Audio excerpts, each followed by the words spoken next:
topics and opinions expressed on the following show are solely those of the hosts and their guests and not those of W4WN Radio, its employees, or affiliates. We make no recommendations or endorsements for radio show programs, services, or products mentioned on air or on our web. No liability, explicit or implied, shall be extended to W4WN Radio, its employees, or affiliates. Any questions or comments should be directed to those show hosts. Thank you for choosing W4WN Radio. This is Beyond Confidence with your host, Divya Parekh. Do you want to live a more fulfilling life?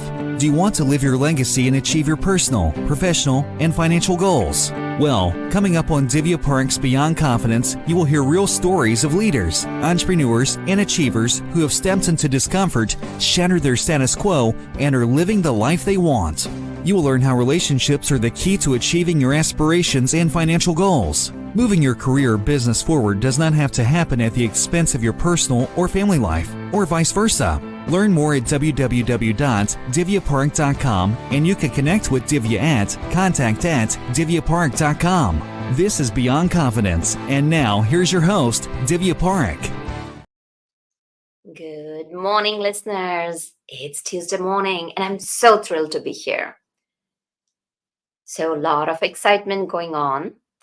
I want to share that we received 15 kindness stories. And I cannot tell you how thrilled I am to have received. So if you have any of your stories that you would like to share, I would highly recommend that you send it to us and we'll be sharing it. So today what I've done is I have created like small little pieces of paper with names, and I am going to open up one piece and let's see whose story we are going to tell. It is Jenny. So Jenny, congratulations. We saw that, your story was picked up.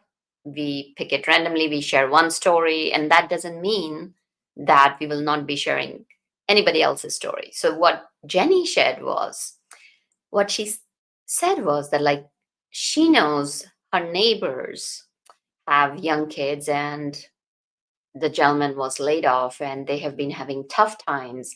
And as the Halloween is coming, what she did was she asked if she could take the kids along with the mom and then just kind of help them shop for Halloween outfits. And she got them very creative Halloween outfits, not a whole lot of money, but it's the thought and just looking out for someone. So folks, kudos to you, Jenny, and thank you for sharing that story. Just love it. Love your heart. And I'm sure those kids are very happy with the creative work and having that fun as today is Halloween. So happy Halloween to everyone. And I also want to thank to each and every one of you who have got our books, especially the books that you're seeing in the back. Entrepreneur's Garden, it will help you build relationships with everything, including yourself, with your business, with your money, with your results, with your teams, and help you grow as a person, as an entrepreneur, as a professional. Or you can go to going for our book, Expert to Influencer, where it will help you become the influencer who is not just about the numbers, it's also about creating that meaningful impact. And the reason I share it is because I want to thank you for getting our books, because partial profits from our books go to help entrepreneurs in kiva.org. And I got to share with you, there's nothing more powerful than an entrepreneur in the world. I'm an entrepreneur, so I will say I'm a little partial, but entrepreneurs are the people who make changes. So thank you. And if you have not bought our books, please do get it. Let's bring on our guest. Welcome, Felice. Hello, nice to see you. Nice to be here on Halloween of all days. Yes. So Felice, tell us, do you recall a moment from your childhood that still stands out for you today? On Halloween, I grew up in the suburbs of New York, And it was a big deal, as it is today for children as well. And I was always so disappointed when I had to wear a coat over my costume when I was trick-or-treating because it spoiled the look. Right. That's my Halloween memory. Yeah, it can take that thing out of it. And I'm sure yet, you were out and about in that cold getting your candies, and that brought a smile to your face. Absolutely. Absolutely. Yeah, And then, I of know, course, doing it with my children many years later was always a joy. of course. And it's so amazing when little kids look and just, that wide-eyed, that awe in their eyes, and grabbing that life by the horn and just going with it, not just passing through life. So as we kind of move on, as you kind of grew up, and what direction did your life take, and what career did you first get into? Um, I was fortunate enough to live in an area with good schools, and there was an expectation, not only in my family but in our community, that college would be the next step. And so I was fortunate to go to a great undergraduate institution, which also focused on graduate degrees. And that's how I ended up at law school. Um, when I was in law school, I took a couple of classes that were electives that had to do with workplace law. One was a class on what we call today traditional labor law, which focused on the relationship between employers, employees, and unions. And another class was focusing on an area of the law which, when I went to law school, was still developing, and that is the area of employment law, which focused on the growing statutory schemes which protected workers from discrimination. I found those two classes compelling, and then Hmm. decided to look exclusively for jobs with law firms that specialized in those practices, because for those of you that aren't familiar with private law firms, the practice of law is highly specialized these days. And even at the beginning of a career, new lawyers are typically expected to focus on an area to develop their expertise. And I did that. And as crazy as this is, I'm still at my first job with the law firm of Jackson Lewis.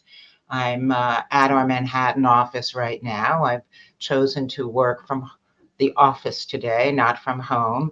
And so in some sense, I've had sort of a boring career because I've been at one place and really focused on one area of expertise. But I have to say that the area of workplace law is still fascinating and developing every single day. And so when I started practicing as a labor and employment lawyer several decades ago, I never could have imagined the type of issues facing employers and leaders today, including the issue that I know we're going to discuss, which is the growth and development of hybrid work, and the book I co-authored about that. Yeah, absolutely. And you mentioned about that it could be boring. And here's the thing, there is no right formula. It's what formula is right for you. That's how I say it. It's not about, oh gosh, I got to do 5 jobs. I got to have 5 different careers. Only then my life is going to be interesting. If you have found your passion and if you have found your home, even if it is that one employment place from beginning till the end of your career, it doesn't matter as long as you are happy and as long as your life is filled with joy and fulfillment. What else more can you want? And I've been so fortunate to be able to represent and serve as a counselor to so many organizations and leaders. I've worked with some organizations for over 30 years. And that is really, as an outside attorney, what is important to at least to me, which is to feel like you are truly helping organizations. So I represent businesses, organizations, and believe me, they need plenty of help, and that leaders need lots of guidance. And it's been extraordinarily fulfilling to be able to have long-term and new relationships with organizations and be able to really add value and serve them and their employees and help them succeed. So I try to look at my role in that way as a problem solver and a true partner with clients in solving problems that relate to the workplace. Well, that's fantastic, because since pandemic, what has happened is we have two workplaces now, and most people and most companies, they're still going, yes, there are some companies who are bringing their employees fully back to the office, and yet I would say there are majority of the workplaces, you may have one at home and one at office. It's two workplaces, but you got to create that one culture. So tell us, how can employees and employers bridge this gap between the remote work and office? I think, you have to read the book to find out. But seriously, this is a problem that requires a thoughtful solution. One of the things we talk about in the book is something called intentionality. And what works in one organization is not necessarily going to work in another organization. And sometimes the place to start is to look at the organization's mission. Because if the mission of the organization is, one of the missions is to be what I call an employer of choice, an organization that people want to work for and are proud to work for, then that is going to make the process a lot easier. This concept of a distributed workforce, which is one of the terms that had been used for many years to describe teams of employees who work in different places. Leaders have for many, many years in many organizations been responsible for overseeing employees who were remote. Perhaps they worked in a different country, perhaps they worked in a different office. Remote did not always mean at home. And so the concept of managing a distributed workforce in some respects did not come into play at the start of the pandemic. What happened following the pandemic is the situation where you have increasing numbers of employees who want to continue to have the flexibility to work from home. Now, this is a problem really limited to what I call white collar knowledge workers. If your organization is in the hospitality, healthcare, is an institution, an educational institution, your employees are going to have to, or manufacturing institution, your employees are going to have to report to the workplace to do their job. You can't treat patients, or at least most patients, remotely.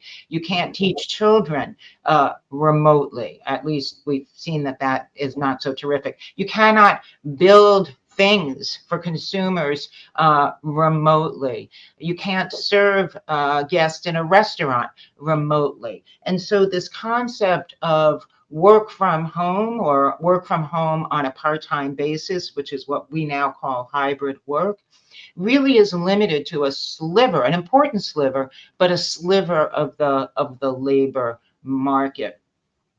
And last week, and this can create a lot of inequities. Before we even talk about managing that sliver of the workplace, you have to think about managing the equities of a manufacturing facility where you have clerical workers who could work part-time at home on a hybrid basis, and the folks doing the manufacturing who might look at the flexibility allotted to the white collar workers and say that's not fair, that they have the option of working from home part of the time and we don't. So there's a lot of issues, and I use that example to just point out how every workplace is different.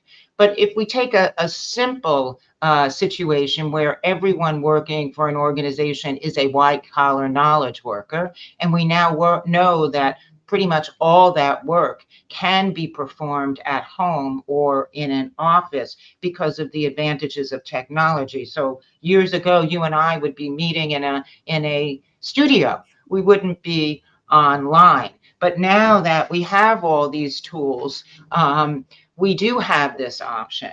And so I encourage, on my own personal bent on this, is I encourage employers to think about flexibility as a benefit to employees, as a benefit that will help you recruit and retain employees who value the flexibility that hybrid work can afford.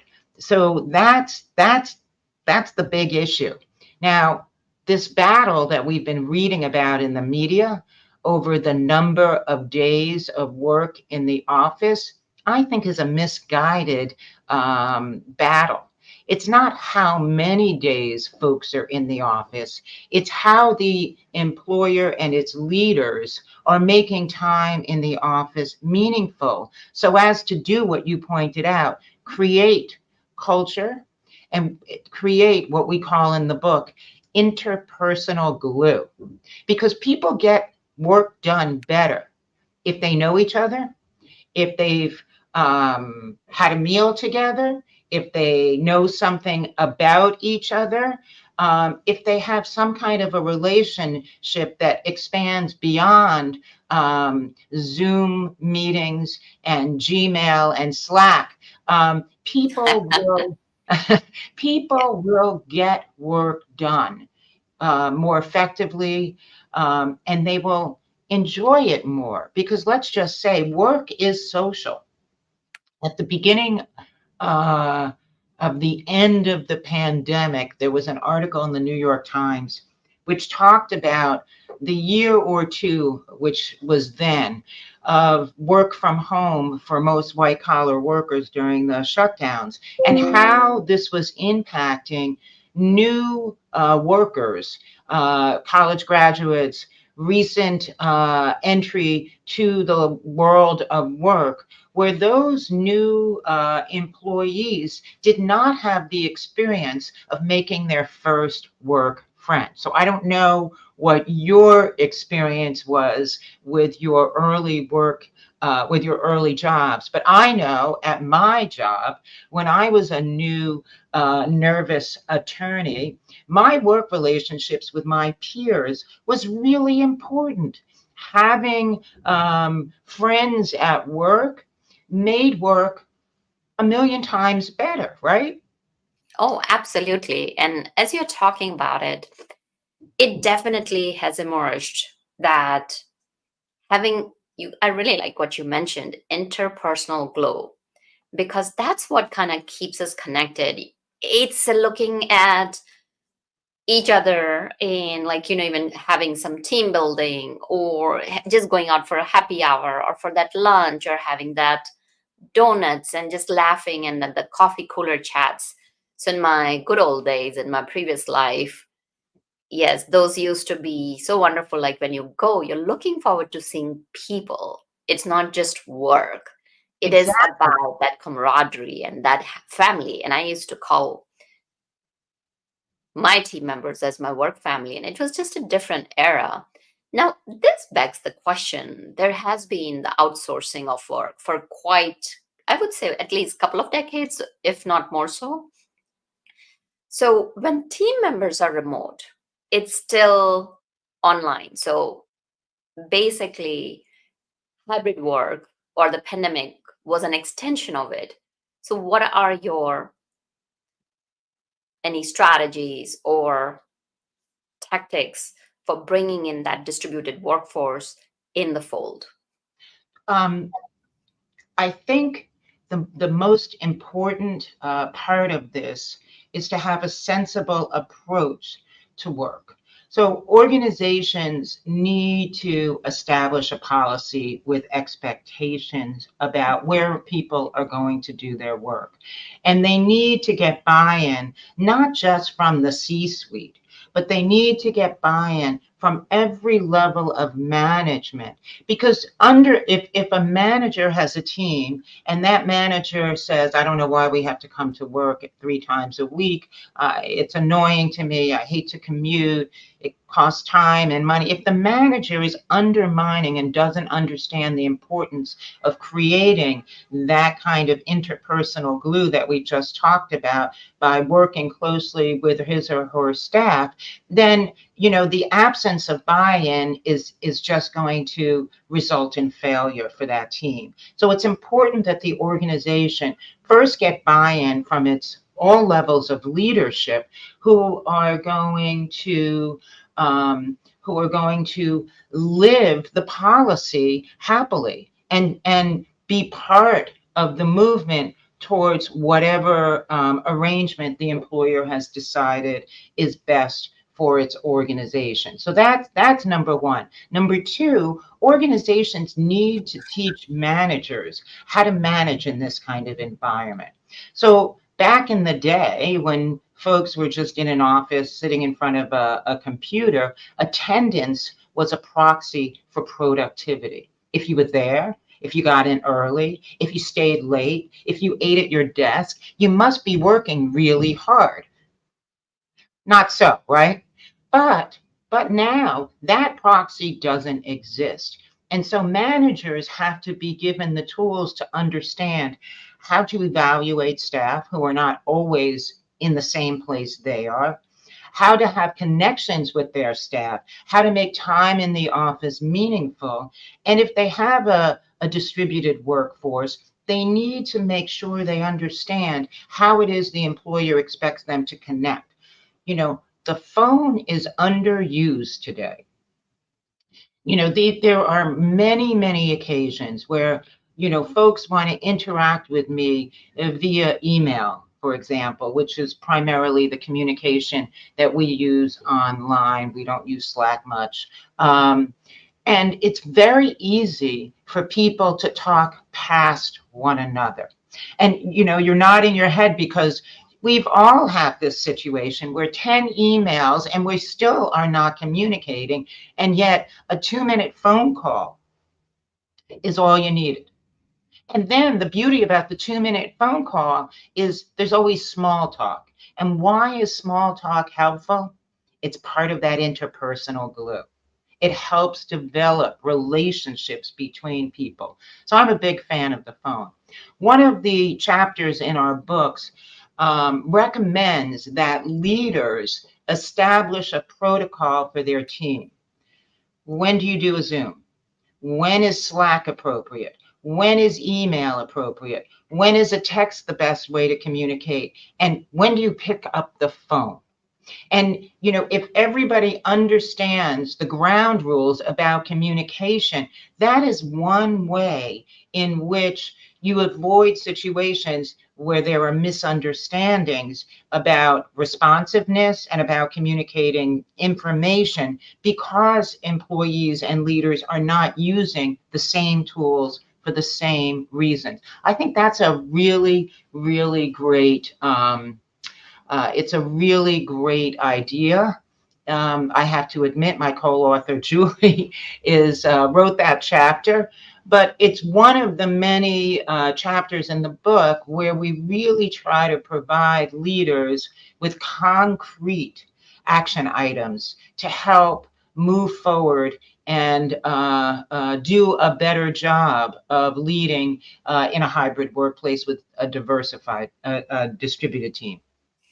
Absolutely. And currently, as I was working with one of my clients, and the company policy had been, and I really like what you mentioned, was that, getting the buy-in from all leaders because they got to live the policy. So as I was speaking with one of my clients, and he said that it has been so hard because we have to be at work 2 days a week, and some employees come on some days, some employees come on some days, so they're not interacting anyway. So I said, why don't you pull people in and ask what are the 2 days that are really good for everyone? So then this way there are co-days, people know they're going to be coming there, and they can solve the issue, going back to what you were talking about, having those ground rules for communication. I completely agree with this concept of core days. Having folks show up in an office where they're alone and communicating only virtually with their team members, makes no sense. We all know that commuting can be a hardship. In many parts of this country, it's very expensive and very time consuming and exhausting. And it puts so much pressure on caregivers because it extends the workday in some respects in some places by a couple of hours. And so I think leaders need to be cognizant of asking people to give up extra time to commute. And why is that going to be worthwhile? Otherwise, folks are not going to want to come to the office. They're going to be annoyed when they're in the office. But as I said before, leaders may not have the leadership tools to understand how to make the time in the office meaningful. So organizations need to make sure that leaders are leading properly in this regard, and making the most of time in the office. So obviously training, team meetings, celebrations. I mean, I don't think that you can win over hearts and mind with pizza and breakfast on a regular basis. But I do think that making time in the office meaningful, where people get to know one another and actually collaborate on things, is going to be the secret to building success. And, in this labor market, which has been topsy-turvy, employers that I work with tell me that the number one issue is retention. And losing employees. Last week, I spoke to a group of manufacturers in the Midwest who talked about 100% turnover in a year. The cost of managing that is crazy. And so how do you counter that? You have to make work better. And, making work better, I think, includes making work a family, and making folks realize that they like coming to work, not only because hopefully they like what they're doing, but hopefully because they like who they are working with. Absolutely. And as you're speaking about retention, it's also about sitting down and talking with them, and what are their aspirations, what are their growth plans, investing in their growth plans rather than having top down authoritarian approach. And it is sad, but so many of my clients still say that the bosses will say, this is the way, you gotta just suck it up, or else I'm not going to change. Just yesterday I had someone tell me that, and it's very heartbreaking that even today, when we are becoming so aware, we have so many tools, we have so much more deeper awareness and understanding, and yet this is happening. So as we talk about that, it's really important that people step into leadership, not just the title, but have those competencies and qualities of being a true leader. In your experience, what are some of those? Well, it's interesting because, again, I mentioned this talk I gave last week in the Midwest to a number of employers in manufacturing who wanted to talk about hybrid work and how that impacts on creating a diverse and inclusive workplace. And we spent a lot of time talking about the phenomenon we have right now, which is the existence of 5 different generations of workers in the workplace at the same time. And I'm sure you've discussed this on this show in other circumstances. But we have baby boomers, and then we have everything through all the different gens. And the approach to work that employees have really is, I hate to stereotype, but I'm going to do it, really is in part different based on the time period that that you became of working age. And a lot of leadership today that you read about having an issue with flexible work arrangements are baby boomers who grew up in a time where work was approached in one way. And we all know now that there are lots of ways to approach work. Okay, I'm talking not just about white collar work, but there are many movements today about flexible work arrangements in addition to hybrid work. There is a growing interest in this thing called the 4-day work week, which is a real thing. Many employers are contemplating and testing it and piloting it. And for those listeners who aren't aware of it, it's not 4 days of compressed time of 4 10-hour days instead of 5 8-hour days. It's 4 8-hour days at the same wage, but you're more efficient. And there are a lot of studies that have been done. We discuss one in our book where employees are as efficient working a shorter period of time with more time off when time is not spent engaged in what's called endless meetings. You know, a lot of workplaces have a lot of meetings, and a lot of people feel like that's wasted time.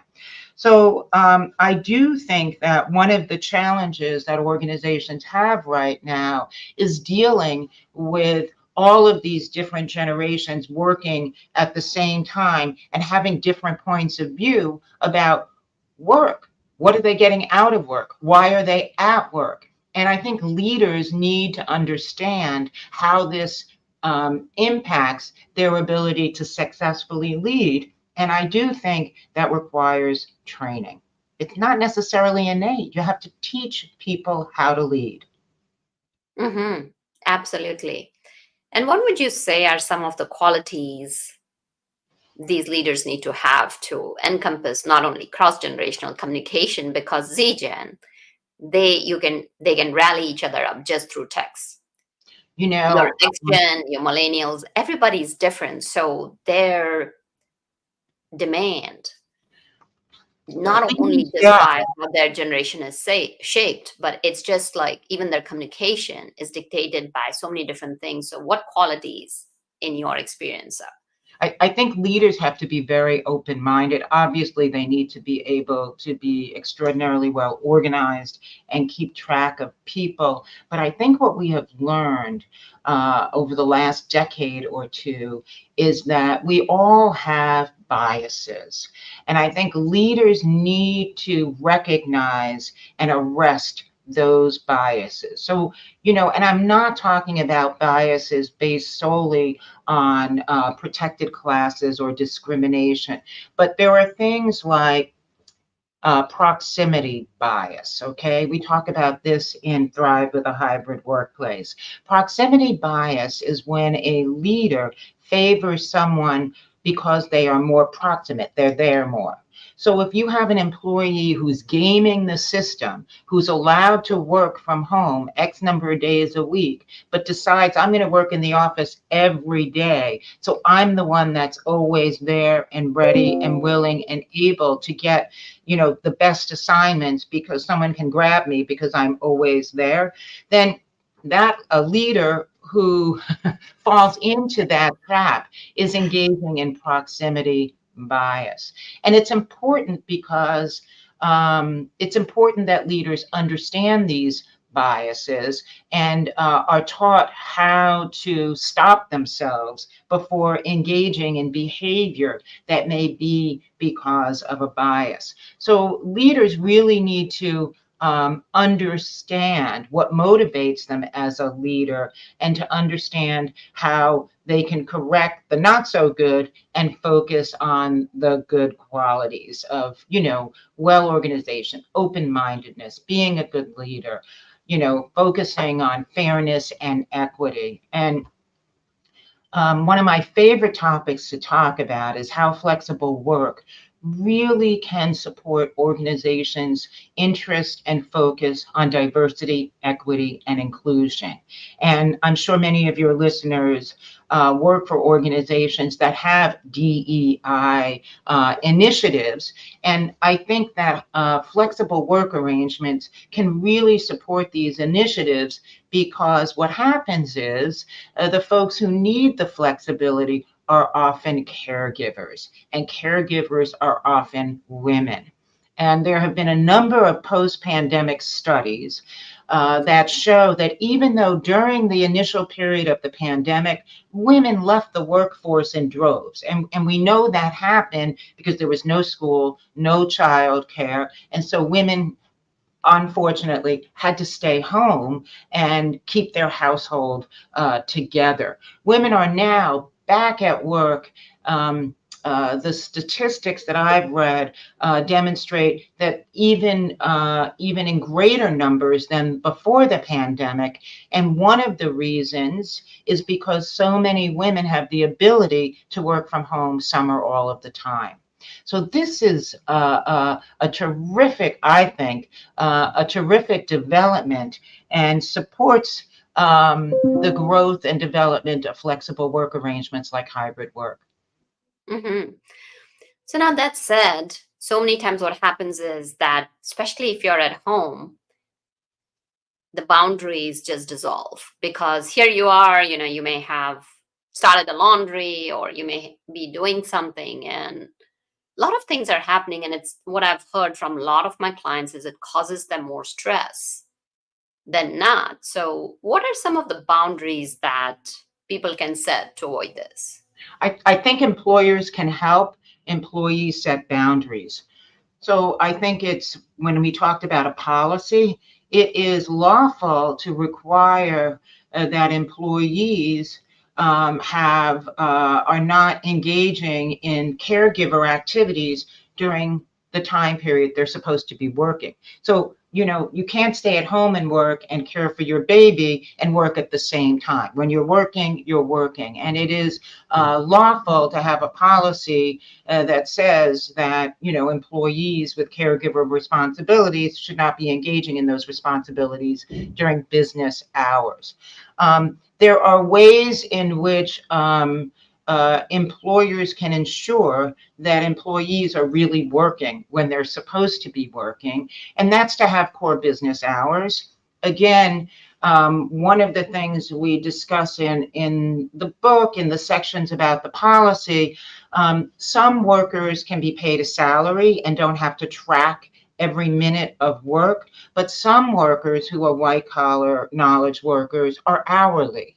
And those individuals under the law have to be paid for all the hours they work. And employers have to make sure that they are instituting protocols that ensure that employees record their time adequately and that they're paid for all the hours that they work. So that is one legal issue that employers need to focus on. The other thing is supervisors need to be focused on employee responsiveness and deliverables, because if an employee is unresponsive during business hours, then they're not doing their job. And so, there's a lot of trust that has to be created with a hybrid arrangement. Employers cannot watch employees all day long. And there are a lot of issues that employers may have to tackle if they institute surveillance type of protocols, like measuring keystrokes and activity. There are pluses and minuses to doing that. But the fact of the matter is, a lot of white collar work is not readily discernible in terms of production. If you're working in a call center and you have to respond to calls all day long, you can measure the number of calls that are responded to during a shift. But a lot of knowledge workers, you cannot measure their productivity as easily. And so there's a lot of trust between an employee and employer. So an employer has to trust that the employee is working when they're supposed to be working, and the employee has to live up to that trust by working when they're supposed to be working. And if an employee cannot work at home without distractions, then they should go to an office. Mm-hmm. So what I'm hearing is that it's important to have that trust both ways. It's a two-way street, not just expecting that, oh, my employer's give me everything. It's also for the employers to know that employees are going to step up and do what they're supposed to do. So we have talked about quite a few things. You also talk about the environmental and social governance. How does that apply So, to hybrid workplace? sure. So, ESG, which is also a movement that many organizations are focusing on today, has to do with environmental, social, and political sustainability. So, the E is for environment, the S is for social, and the G is for governance. The social piece of ESG talks about or focuses on diversity and equity in the workplace. And as I mentioned before, hybrid work is contributing to enhanced um, focus on the part of women on returning and staying in the workforce. And we don't know yet the impact in supporting other diversity efforts, but we certainly know now, based on recent statistics, that at least with respect to employing more women, flexible work arrangements really can support that S. It also will inure to the benefit of organizations by providing larger pools of women who can grow in the organization and be promoted as part of leadership. So I think that's all very much right now being seen as a real reward and supporting both DEI and ESG efforts. There's also a lot of discussion about whether the reduction in commuting and the impact on the environment is meaningful. I don't know that we have a clear read on that yet, because using some of these technology tools uses a lot of energy. But during the pandemic, there was a substantial reduction, obviously, in the amount of pollution due to commuting, and also waste in offices as people relied increasingly on not using paper and the like, and paper products. So we still have to see what that impact is. But I think for those organizations looking to embrace ESG goals, flexible work arrangements can provide one way to meet those goals. Definitely. So, can you share with our listeners where can they find you and where your book can be found? I'm sorry, say that again. Can you share with our listeners where can they connect with you Oh, and absolutely. where can they find your book? So you can find my book on Amazon. It's called Thrive with a Hybrid Workplace, Step-by-Step Guidance from the Experts. It's also available on Barnes and Noble. We have, and it's in your chat, a website, thrivewithahybridworkplace.com. My co-author, Julie Kantor, it's Kantor with a K, have websites as well. I am a partner at Jackson Lewis, a national workplace law firm that represents employers in all aspects of work.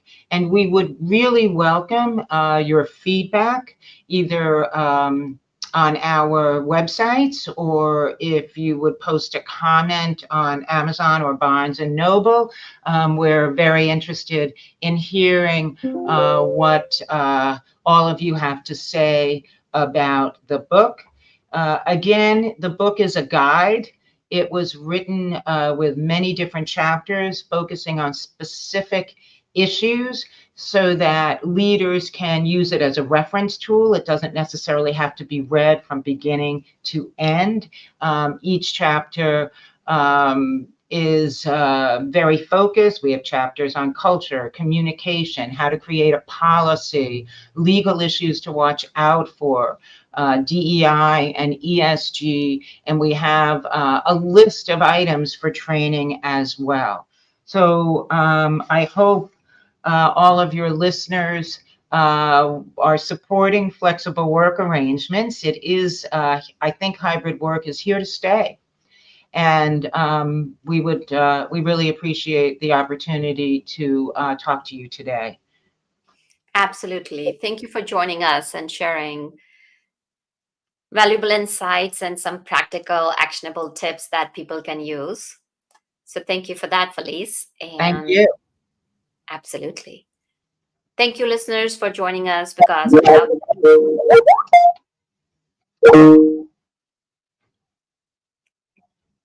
Thank you, listeners, for joining us, because without you, the show would not be possible. And keep sending those kindness stories, because as we share, make sure to give that 1 hour of your time to help someone with no strings attached. And thank you, Juan, for making the show technically possible. I'll see you next week on Tuesday morning. Be well and take care. Thank you for being part of Beyond Confidence with your host, Divya Parekh. We hope you have learned more about how to start living the life you want.